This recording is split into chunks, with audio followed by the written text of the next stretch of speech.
When I showed up at my parents' 30th anniversary dinner, they'd already eaten. Mom slipped me a $1,000 bill. My sister joked, "You're our ATM," and everyone laughed. I ripped the bill in half and walked out. 3 months later, the bank called, and that's when the real story began. I thought I knew what family meant, until one night at their own anniversary dinner, they handed me a $1,000 bill and called me their ATM. It was a moment that shattered everything I believed about loyalty and love, forcing me to confront a betrayal so deep, it felt like a punch to the gut. My name is Cassandra, I'm 34, and as a freelance graphic designer in Seattle, I've always prided myself on being on time. But that rainy evening, I was desperately late for my parents' 30th anniversary dinner. By the time I finally burst through the restaurant door, breathless and apologetic, my family was already finishing dessert, laughing without me. I forced a smile, clutching the gift bag with the matching Apple Watches I'd splurged on. I had no idea just how much this night would change everything. From the outside, my family always looked picture perfect. My dad, Jack, was a bank manager, always impeccably dressed in suits that cost more than my monthly rent. My mom, Eleanor, an accountant meticulous about numbers and appearances. Then there was my older sister, Stephanie.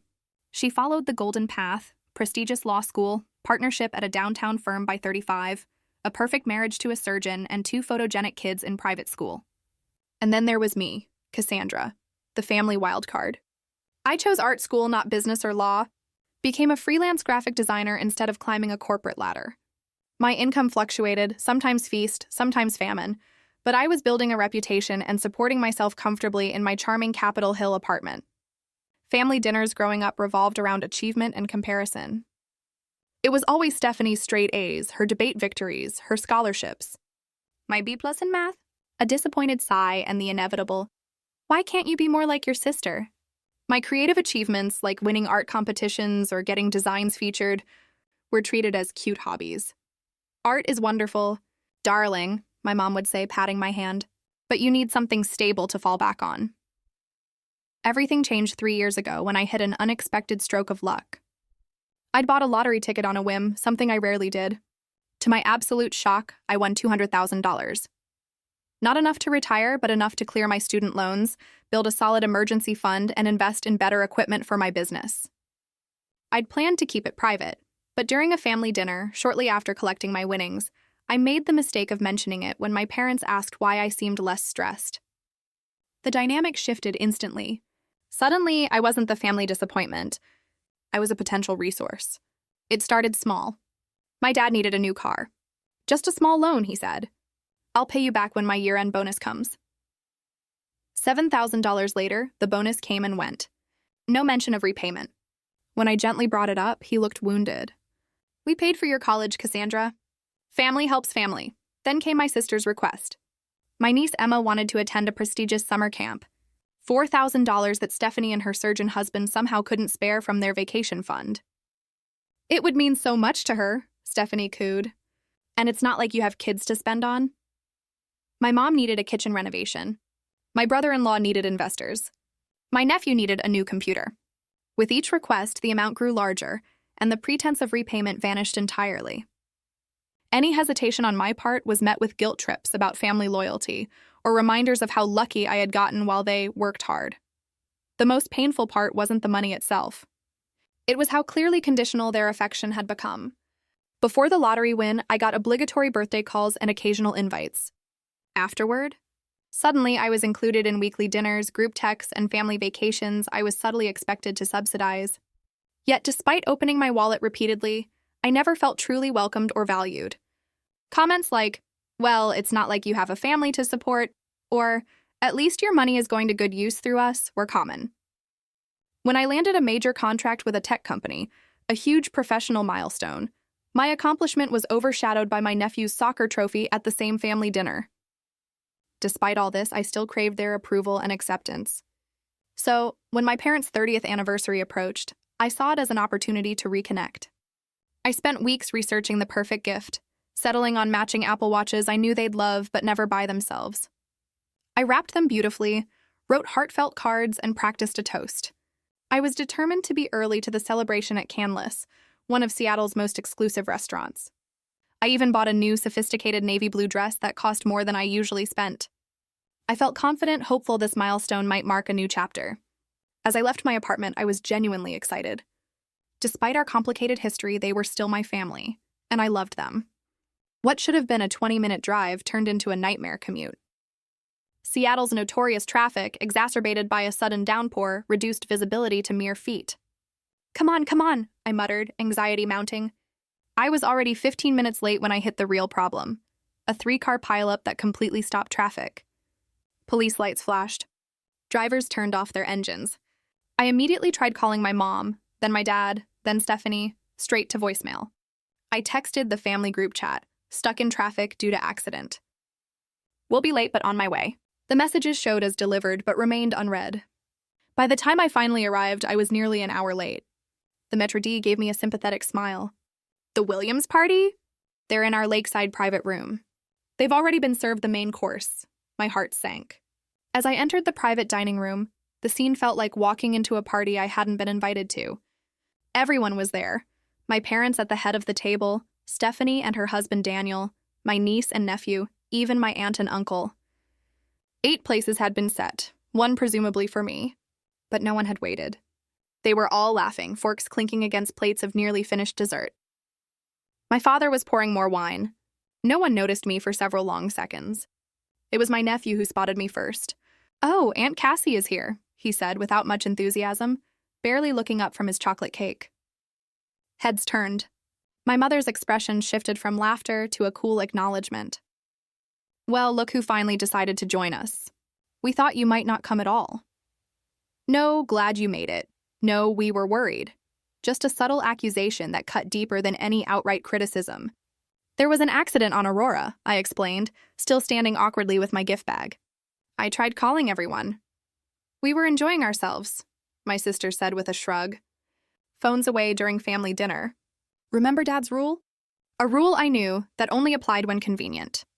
I'd seen Stephanie checking work emails during countless family meals. My father waved a hand at the empty chair. "Sit down. We'll see if the kitchen can make you something quickly." I slid into the seat, noticing the empty bread basket and water glasses around me. No one had saved me any appetizers. No one had thought to order on my behalf, despite knowing exactly what I would have chosen. Their famous truffle pasta, which I'd ordered since childhood. "No need to trouble the kitchen," I said, forcing a smile. "I'm just glad to be here for the celebration." I pulled out my gift box, wrapped in silver, with a hand-calligraphed card. "Happy anniversary, Mom and Dad. 30 years is an amazing accomplishment." My mother took the box with a polite thank you and set it aside without opening it. "Shouldn't we open Cassandra's gift?" my aunt suggested after an awkward pause. "Oh, of course," my mother said, as if it had slipped her mind. She carefully unwrapped it. When she opened the box to reveal the 2 Apple Watches, there was a moment of genuine appreciation. "These are very nice," my father commented. "They're the newest models," I explained eagerly. "I got them engraved with your wedding date, and they're set up with your favorite fitness app." "That's thoughtful," my mother said, but quickly closed the box and set it aside. Neither of them tried the watches on. The moment passed so quickly I wondered if I'd imagined their brief interest. "Wait until you see what Stephanie and Daniel got them," my niece piped up. Emma, at 11, had already perfected her mother's talent for redirecting attention. Stephanie smiled smugly as she handed our parents an envelope. Inside were documents for a week-long, all-expenses-paid trip to Hawaii, including first-class airfare and a beachfront suite. "We know how much you both love Maui," Stephanie beamed, "and you deserve to be pampered." The reaction was immediate and effusive. My mother actually teared up, hugging both Stephanie and Daniel. My father clapped his son-in-law on the shoulder with a hearty, "This is incredible, son." For the next 15 minutes, conversation revolved entirely around the Hawaii trip. My gift sat forgotten on the side table. "That's the difference between having a real career and just doing freelance work," my sister's husband said in what he probably thought was a quiet aside to my father. "When you make real money, you can do real gifts." No one contradicted him. My mother simply nodded, showing my aunt resort photos on her phone. I sat silently, picking at the dessert someone had belatedly offered me. The chocolate mousse tasted like ashes in my mouth. As the excitement over the Hawaii trip finally began to wane, my mother reached for her purse and pulled out a folded piece of paper. At first I assumed it was another card. I was wrong. "Before I forget," she said, her voice taking on a practical tone that immediately put me on edge. She unfolded what I now saw was a restaurant bill, smoothing it flat against the white tablecloth. "We need to settle the dinner check." My father nodded. "Quite a celebration we've had," he said proudly. I glanced at the total at the bottom, $1,000. Even for Canlis, this seemed excessive for 8 people. "We reserved the private room and ordered the premium wine pairing," my mother explained, noticing my expression. "And of course, we had to order the full tasting menu for everyone." Then she did something that left me momentarily speechless. She slid the bill across the table, directly to me. "We thought you might like to take care of this, Cassandra," she said with a smile that didn't quite reach her eyes. "Since you missed most of the dinner, it would be a nice way for you to contribute to the celebration." I stared at the bill, then back at my mother, waiting for someone to laugh, to say it was a joke. No one did. Instead, there was an expectant silence. "You want me to pay for a dinner I barely attended?" I finally managed to ask, my voice smaller than I intended. "Well, we did reserve a spot for you," my father pointed out, as if that explained everything. "The restaurant charges by the person, and we had to pay for your place setting even though you were late. Plus, it's not like you have other expenses," my mother added. "No children to feed, no mortgage." Before I could respond, Stephanie let out a short laugh. "Oh, come on, Cassie. Don't act so surprised. You've always been our family ATM since you won that money. Why stop now?" The table erupted in laughter. Even my niece and nephew joined in. My brother-in-law raised his wine glass in a mock toast to Cassandra's good fortune, which we all get to enjoy. More laughter, more clinking glasses. I sat frozen. The $1,000 bill before me blurred as I fought back tears. 3 years of similar moments flashed through my mind.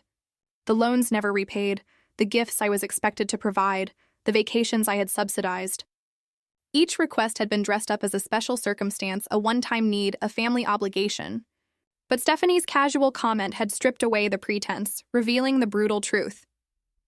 I had been nothing to them but a convenience. I was not a daughter or a sister. I was a convenient source of funds. "Remember when she paid for Emma's entire summer camp without even hesitating?" My mother reminisced, as if I weren't sitting right there. $8,000 for 6 weeks. "And the new roof for the lake house last year," my father added. "That was what, $15,000? $22,000, I corrected quietly, but no one seemed to hear me. "Oh, and remember Christmas?" Stephanie continued, warming to the theme. "When she got everyone those ridiculously expensive gifts and all we had for her was that scarf from Nordstrom Rack?" My aunt, at least, had the decency to look uncomfortable. "Perhaps we should change the subject," she suggested. But my mother waved her concern away. "Oh, Cassandra knows we're just teasing. She's happy to help the family. Right, dear?" All eyes turned to me expectantly, not with gratitude or affection, but with entitled anticipation. I could see it clearly now. They were waiting for me to play my assigned role, the golden goose, the family ATM. I looked down at the $1,000 bill again, seeing it not just as a dinner check, but as a symbol of our entire relationship. They had been dining out on my generosity, both literally and figuratively, for years. And for what? Not for love or respect or true inclusion. Just for what I could provide. The realization hit me with physical force, like a punch to the chest. I had been buying their affection, and they had been selling me a counterfeit version of family love. "Is that what I am to all of you?" I asked, my voice steady despite the storm of emotions inside me. "Just an ATM?" There was an awkward pause before my father attempted damage control. "Now, Cassandra, no one thinks of you that way. We're family. We support each other." "Support each other?" I repeated. "When was the last time any of you supported me? When I landed the Microsoft contract last year, did anyone even remember to congratulate me the next day? When I was sick with pneumonia last winter, did anyone bring me soup or check on me?" Silence descended over the table.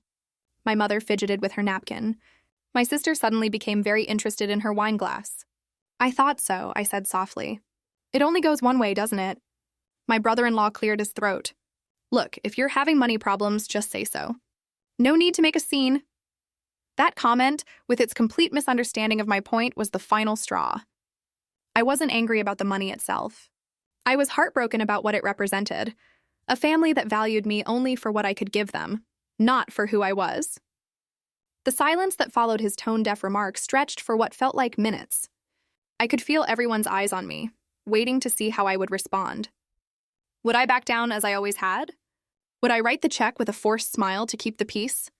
In that moment, something shifted inside me. A lifetime of seeking approval, of trying to earn love through generosity, of accepting scraps of affection in return for substantial financial support, it all crystallized into a single, clarifying thought. I deserved better than this. With deliberate calm, I picked up the $1,000 bill. My mother's expression relaxed slightly, assuming I was about to reach for my purse. Instead, I held the paper between both hands and slowly, methodically began to tear it into pieces. The sound of ripping paper cut through the silence like a knife. First in half, then quarters, then smaller and smaller, until confetti-sized pieces fluttered onto the pristine white tablecloth. My mother gasped. "Cassandra, what do you think you're doing? Have you lost your mind?" My father demanded, his face flushing with anger. "That bill needs to be paid." "Then pay it yourselves," I replied, my voice steady and clear. "I am done being the family bank." I stood up, smoothing down my dress with hands that were surprisingly steady despite my racing heart. For 3 years, I have given and given. Money for renovations, money for vacations, money for cars and camps and college funds. Did any of you ever say thank you? Did anyone ever offer to pay me back? Did anyone even acknowledge that these were not obligations, but gifts from someone who hoped it might finally make you see her as worthy of your love? My sister rolled her eyes. "Oh, please don't be so dramatic. We're family. Of course we love you. Do you, Stephanie?" I challenged. "When was the last time you called me just to talk, not to ask for something? When was the last time any of you showed interest in my life, my work, my achievements?" "We're busy people," my mother said defensively. "We have responsibilities, careers, children, and I don't." I countered. "My time, my work, my life is less valuable because I chose a different path. I have supported this family financially for years. I helped pay for Emma's braces when your insurance wouldn't cover the full amount. I covered the deposit when Dad's car broke down. I bought you that diamond bracelet for your birthday last year, Mom. The one you're wearing right now. Not because I had to, but because I wanted to make you happy." My mother's hand instinctively went to the tennis bracelet on her wrist, a $14,000 gift I had saved for months to buy her. If we are truly family, if we truly support each other, then why am I the only one giving? Why is my worth to this family measured only by what I can provide financially? My nephew looked confused. "But Aunt Cassie, you have all that lottery money." "You're rich." "I was never rich, Charlie," I said gently. $200,000 is a lot, but it's not unlimited wealth. And most of what I had left went to all of you. My father's expression shifted from anger to calculation. "If you are having money problems, you should have said something. We could have been more considerate." That response told me everything I needed to know. Not, "We value you regardless of money," but, "We would have asked for less if we knew the well was running dry." "This is not about whether I can afford it," I said, picking up my purse. "This is about respect, about being valued for who I am, not what I can give. And clearly that's not happening here," my sister scoffed. "You're being ridiculously sensitive." "It was just a joke about the ATM thing." "Was it, Stephanie?" I replied. "Because from where I'm standing, it feels like the most honest anyone has been with me in years." I reached into my purse, pulled out my wallet, and extracted $300 in cash, more than covering what would have been my portion of the meal had I actually been present to eat it. I placed it on the table. "This covers my share. The rest is on all of you. Consider it the first boundary of many I will be setting from now on." My mother's face crumpled in what looked like genuine distress. "Cassandra, please. It's our anniversary. Don't ruin this special night." For a moment, I felt the familiar pull of guilt, the ingrained need to please, to make peace, to put everyone else's feelings above my own. But then I remembered how they had started dinner without me. How they had dismissed my gift. How they had laughed at my expense. "I think the night was ruined long before I got here," I said quietly. "Happy anniversary. I hope the next 30 years bring you wisdom to match your longevity." With that, I turned and walked toward the door. My father called after me, his voice sharp with authority. "Cassandra Williams, you get back here right now. We are not finished discussing this." I paused at the doorway, looking back one last time at the family tableau. My parents' angry faces, my sister's contemptuous eye roll, my brother-in-law's smirk, my niece and nephew's confusion, my aunt and uncle's uncomfortable silence. "Actually, Dad," I replied, "I think we are." And then I walked out, each step feeling simultaneously like the heaviest and lightest movement of my life. Heavy with the finality of what had just happened, light with a sudden, unexpected liberation of speaking my truth. As I drove home through the rain-slicked streets of Seattle, tears streamed down my face. But they weren't entirely tears of sadness. There was relief there too, and something else I hadn't felt in a long time when thinking about my family: pride. Pride in finally standing up for myself, in refusing to be defined by their limited perception of my worth. By the time I reached my apartment, I felt both emotionally drained and strangely energized. I kicked off my heels, poured myself a glass of wine, and sat by the window, watching the city lights shimmer through the rain. For the first time in years, I felt truly seen by my family, even if what they saw was someone they couldn't manipulate anymore. I raised my glass in a solitary toast. To boundaries, I whispered to the empty room, and to whatever comes next. The 3 months following that fateful anniversary dinner were both the most difficult and most transformative of my adult life. I maintained complete radio silence with my family, a decision that was simultaneously painful and liberating. The first few weeks were the hardest, filled with doubt and waves of guilt that washed over me unexpectedly. Had I overreacted? Was tearing up the bill childish? Should I have handled things differently? These questions plagued me, along with the deeply ingrained belief that turning away from family, no matter how toxic, was fundamentally wrong. My phone became a source of both anxiety and disappointment. Sometimes it would light up with texts or calls, and my heart would race with hope that perhaps there would be an apology, an acknowledgement, a desire to make amends. But each message followed the same pattern. No recognition of what had happened, no accountability for their behavior. Just attempts to pull me back into the old dynamic. From my mother: "Your father and I are considering renovating the lake house kitchen. Since you have such good taste, we thought you might want to contribute to the new appliances. Call me back." From Stephanie: "Emma's birthday is next month. She wants that expensive drawing tablet, the one you mentioned once. I told her you'd probably get it for her. Let me know." From my father: "The Hawaii trip is coming up. Your mother thought you might want to send us some spending money as an anniversary gift since you ruined the dinner." Think about it. Each message confirmed that I had made the right decision, yet they still stung. They showed me just how deeply entrenched the pattern was, how my family saw me primarily as a resource rather than a person with feelings and boundaries. Rather than sinking into isolation, I channeled my energy into rebuilding my life on my own terms. I took on new design projects that challenged me creatively, pushing myself to grow professionally in ways I had been too emotionally drained to attempt before. I joined a local art collective where I met other creative professionals who valued my input and respected my work. Most importantly, I started seeing a therapist, Dr. Leanne Matthews, who specialized in family dynamics and boundary setting. Our weekly sessions became an anchor in my new reality, a safe space to unpack decades of emotional manipulation and conditional love. "What you are experiencing is grief," Dr. Matthews explained during one particularly difficult session. "Not just for the relationship you have lost, but for the relationship you never had and always wanted." Those words hit home in a profound way. I was mourning the family I had always hoped we could be, the love I had tried to buy but could never truly obtain. "Family relationships shouldn't be transactional," she continued. "Genuine love doesn't come with a price tag." We worked together on exercises to help me recognize my own worth, independent of external validation, to understand that setting boundaries was not selfish but necessary for healthy relationships. I learned to identify the difference between guilt as a manipulation tool and genuine remorse as a catalyst for change. My mother left voicemails that veered between guilt tripping, "I can't believe you would treat your own mother this way after all I've done for you," and angry accusations. "You always were the selfish one, even as a child." My sister's tactics were more direct. "You're being ridiculous, Cassie." So we made a few jokes about money. "Get over yourself and grow up." Not once did any of them say, "I'm sorry," or "I miss you," or "What can we do to make this right?" Their concern seemed focused entirely on the loss of what I could give them, not the loss of me as a person they loved. Around this time, I met Grace Chen at one of the art collective's community events. She was a photographer who had recently moved to Seattle from Chicago, and we bonded over shared creative frustrations and midnight coffee. When I cautiously shared some of what I was going through with my family, Expecting the usual platitudes about blood being thicker than water, her response surprised me.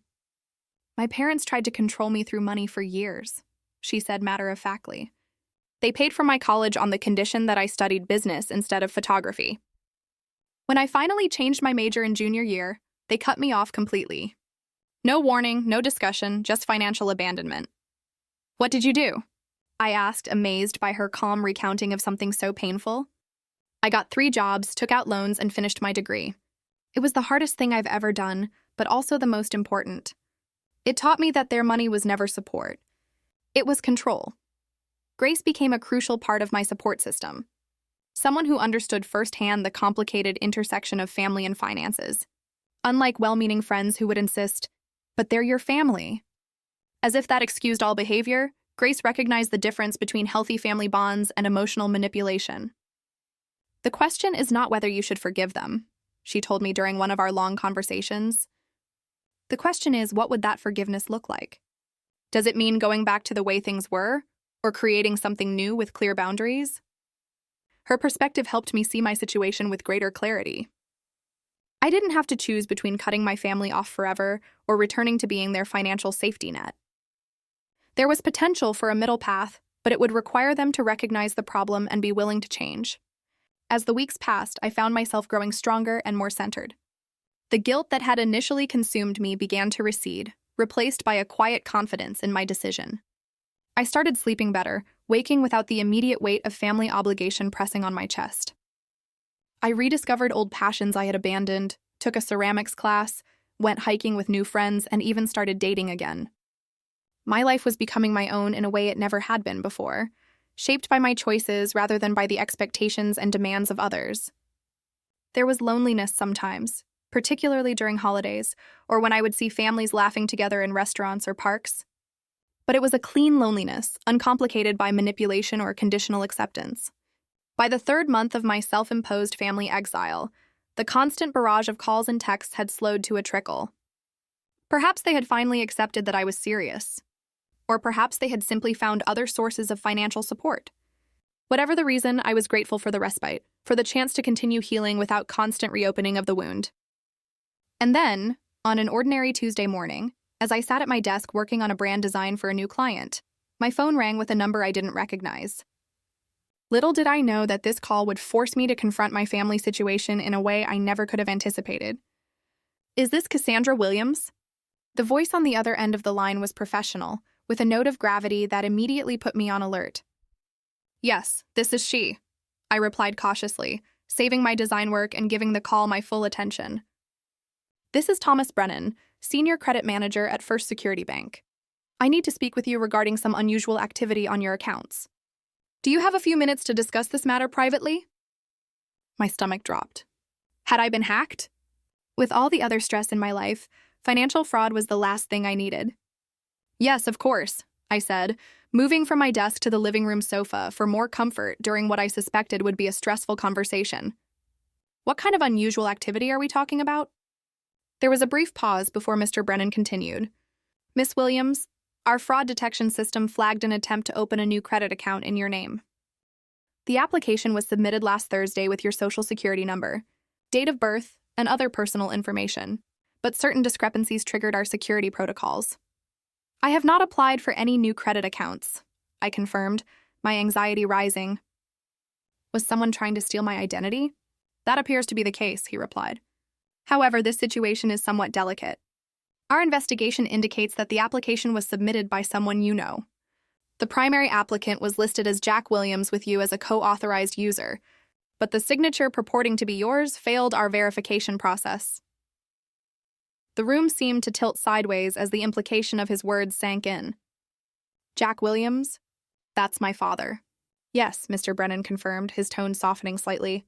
"I'm sorry to be the bearer of this news, Miss Williams, but it appears that your father attempted to open a joint credit line with a $25,000 limit, using your personal information without your authorization. When we called the contact number on the application to verify some details, the individual identifying himself as Jack Williams became agitated and insisted the application was legitimate. I pressed my fingertips against my closed eyelids, trying to process this information. My own father had attempted to commit identity theft against me. The betrayal cut deeper than I could have imagined. The application included copies of what appeared to be your driver's license and social security card. Mr. Brennan continued, "May I ask if you have provided these documents to your father recently, or if he would have access to them?" I thought back to the last time I had visited my parents' home months before the anniversary dinner. I had needed to complete some insurance paperwork and had brought my document folder with me, leaving it briefly unattended in the study while I helped my mother with something in the kitchen. Had my father taken that opportunity to make copies? The thought made me physically ill. "No," I said firmly. "I did not provide those documents or authorize him to use my information in any way." Mr. Brennan's voice took on a more formal tone. "Miss Williams, I need to inform you that what your father attempted constitutes identity theft, which is a criminal offense. As the potential victim, you have several options. We have already flagged this as fraudulent in our system and denied the application, but you may wish to file a police report, particularly to protect yourself from any further attempts." "Has he done this before?" I asked, suddenly wondering if this was the first attempt or merely the first time he had been caught. There was a telling pause. "I cannot discuss specific details of other applications due to privacy regulations," Mr. Brennan said carefully. "However, I can tell you that our system shows previous credit inquiries in your name from several different financial institutions over the past 2 months. The implications were clear. This was not a one-time desperate act, but a pattern of behavior. My father had been systematically trying to use my identity to access credit, likely since I had cut off contact after the anniversary dinner. What do I need to do to protect myself?" I asked, reaching for a notepad to write down instructions. Mr. Brennan was thorough and compassionate as he outlined the steps. Place a fraud alert on my credit reports. Consider a credit freeze. Monitor my accounts closely, change passwords, and consider filing a police report. He even offered to connect me with the bank's identity theft response team for additional support.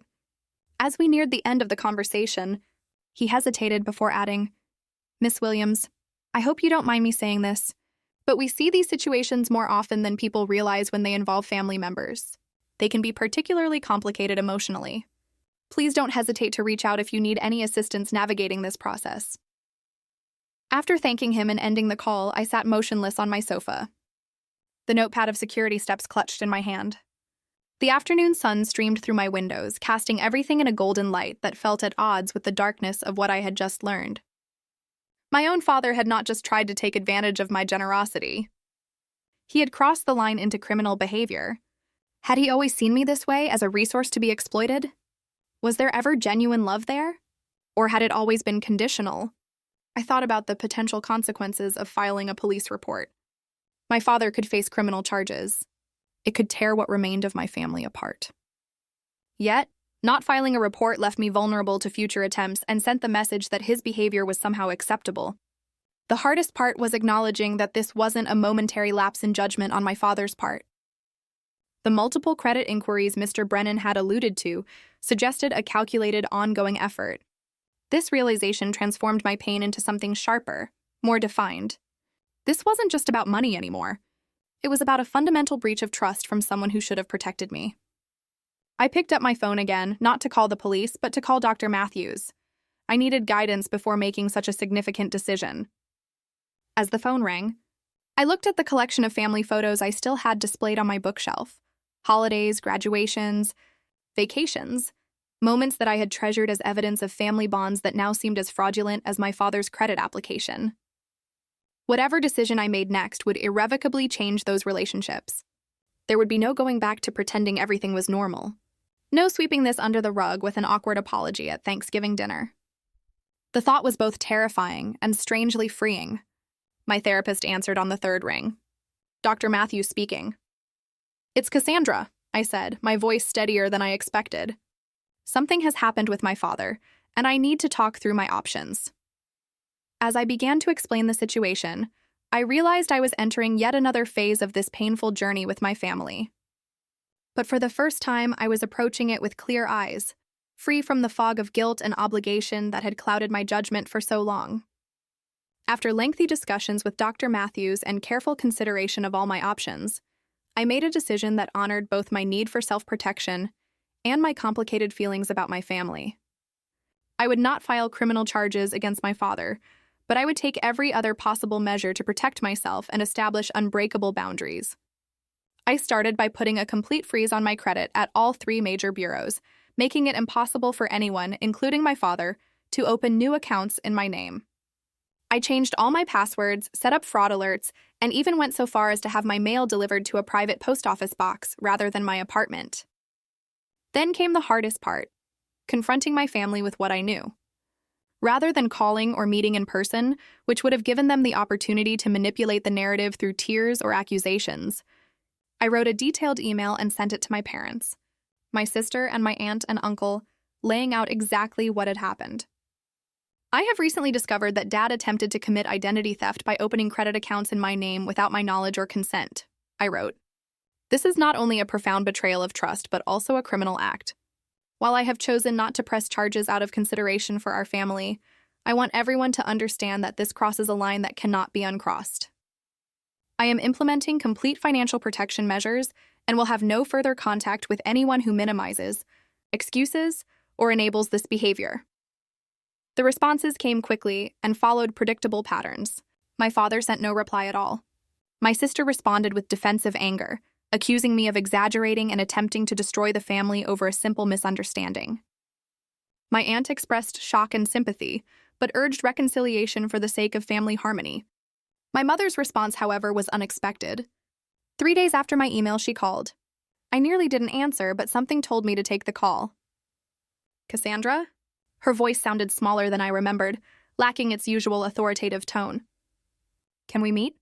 Just you and me, please? Against my better judgment and Dr. Matthews's cautious advice, I agreed to meet her at a coffee shop near my apartment, a public place where I could leave easily if things went south.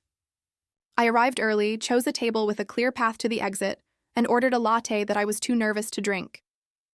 When my mother walked in, I was struck by how much she had aged in just 3 months. Her typically immaculate appearance seemed slightly disheveled, her posture less confident. She spotted me and made her way over, hesitating before sitting down opposite me. Thank you for meeting me, she began, folding and unfolding a napkin nervously. I know you have every reason to refuse. I waited silently, determined not to make this easier for her. What your father did was wrong, she said, finally meeting my eyes directly. I want you to know that I had no idea he was doing this. I would never have condoned it. But you condoned treating me like a bank account for years, I replied evenly. You participated in it, encouraged it, laughed about it at the anniversary dinner. She flinched at the reminder, but didn't deny it. Yes, she admitted softly. I did, we all did. And I am sorry, Cassandra. Truly sorry. The apology I had waited years to hear almost didn't register at first. I had become so accustomed to excuses and deflections that sincerity caught me off guard. Your father has a problem, she continued. He has been gambling for years, something I tried to ignore because it was easier than confronting it. The nice lifestyle, the renovations, the vacations, all of it has been built on sand. We are deeply in debt, have been for years, and it has only gotten worse since you stopped helping. Helping? I repeated. Is that what you call it when you treat your daughter like an ATM? She winced. You're right to be angry. We took advantage of your generosity and love. When you won that money, we saw it as a solution to our problems rather than what it actually was, your opportunity for financial security. As my mother continued to talk, a fuller picture emerged. My father's gambling had spiraled out of control. They had remortgaged the house twice. Credit cards were maxed out. The successful image they had maintained, the one I had always felt pressured to live up to, was a complete facade. Why are you telling me this now? I asked. Are you hoping I'll bail you out again? She shook her head firmly. No. I'm telling you because you deserve the truth and because I want to apologize for how we have treated you. Not just recently, but for years. We measured your worth by the wrong metrics, Cassandra. We failed to see and appreciate the amazing woman you have become. Tears formed in her eyes. But unlike the performative emotion I had seen so often in the past, these seemed genuine. I don't expect forgiveness. I just want you to know that I am getting help. I have joined a support group for families affected by gambling addiction, and I am learning a lot about codependency and enabling. I am trying to convince your father to get help too, but he's not ready yet. And Stephanie? I asked. Does she know about all this? I tried to talk to her, my mother sighed. She doesn't want to hear it. She has built her life around the same illusions we created. Acknowledging the truth would mean facing some uncomfortable realities about herself and her choices. We talked for nearly 2 hours that afternoon, not just about the recent events, but about patterns that had been established throughout my childhood. The constant comparisons, the conditional approval, the emphasis on appearance over substance. For the first time, my mother listened more than she spoke. And when she did speak, it was without the defensive justifications I had come to expect. Before we parted, I made my position clear. I am willing to have a relationship with you, Mom, but it will be different from before. I will not provide financial support of any kind. That boundary is non-negotiable, and I need time and space to see if the changes you're describing are real and lasting. She nodded, accepting these terms without argument. I understand. And your father? I continued. I cannot have any contact with him right now. What he did was not just hurtful, it was criminal.